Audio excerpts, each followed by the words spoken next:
আসসালামু আলাইকুম শেখ। ওয়ালাইকুম আসসালাম রহমতুল্লাহ বরকাতুহ।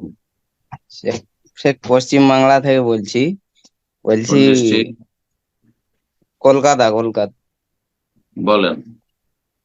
শেখ কালকের জুমার খুতবায় একটা আলেম এসেছিল। তো উনি বলল যে একটা সাহাবীর মৃত্যুতে আল্লাহর আরশ কেঁপে উঠেছিল। শেখ এইটা কতটুকু সত্য? জি, হাদিস, সহি হাদিস। সাদ বিন মুআয রাদিয়াল্লাহু তাআলা আনহু খন্দকের যুদ্ধে আহত হয়ে শহীদ হয়েছিলেন। তো বড়ই তিনি বিশিষ্ট সাহাবী ছিলেন। তার মাধ্যমে আল্লাহ রাব্বুল আলামিন বিচার সালিস করিয়ে নিয়েছিলেন। যারা সীমা লঙ্ঘনকারী, চরম অন্যায়কারী, বিশ্বাসঘাতক, গাদ্দার ইহুদি বনু কুরাইজা, তাদের পানিশমেন্টের কারণ তাকে বিচারক হিসাবে তারা মেনে নিয়েছিল। তার ইন্তেকাল যখন হলো, মসজিদ নববীতে আহত অবস্থায় তিনি ছিলেন, আর রক্তক্ষরণ শুরু হলো। তাতে শাহাদাত বরণ করে রাদিয়াল্লাহু তাআলা আনহু ওয়া আরদাহু।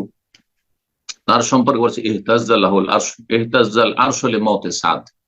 সাদ বিন মুআয রাদিয়াল্লাহু তাআলা আনহু ইন্তেকালে আল্লাহর আরশ কেঁপে উঠেছে। কিসের জন্য কেঁপে উঠেছে? আরশ কাঁপা মানে ভীত হওয়া নয়, অনেক সময় খুশিতে, খুশিতে অনেকে নাচে না, লাফায় না, আনন্দে লাফায়।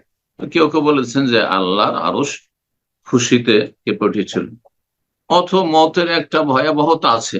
আহ, ভয়ভীতি ভয়ঙ্কর জিনিস, মরণ শব্দটি খুব ভয়ঙ্কর।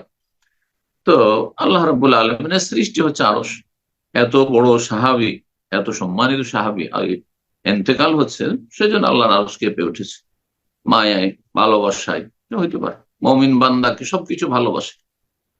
ওমা বাকাত আলাইহিমুস সামা ওয়াল আরদু, সূরা দোখানে আল্লাহ বলছেন যে কাফের পাপিষ্ঠদের জন্য না আসমান কান্না করে, না জমিন কান্না করে, মানে কোন সৃষ্টি কান্না করে না। হ্যাঁ, একমাত্র তার নিকট আত্মীয়, তারা অসৎ অসৎ যে হোক না কেন, মৃত ব্যক্তি, তার জন্য কান্না করে। কিন্তু আসমান জমিন কান্না করে না। যে জায়গাগুলোতে বসবাস করতো, বাড়ি ঘরে, সেসব কান্না করে না। কিন্তু মুমিন ব্যক্তি দুনিয়াতে চলে সবকিছু কান্না করে। এই আয়াত প্রমাণ করে। তো কোরআন দ্বারা বিষয়টি প্রমাণিত। তো এটা হইতে পারে। জি, আল্লাহু আলাম।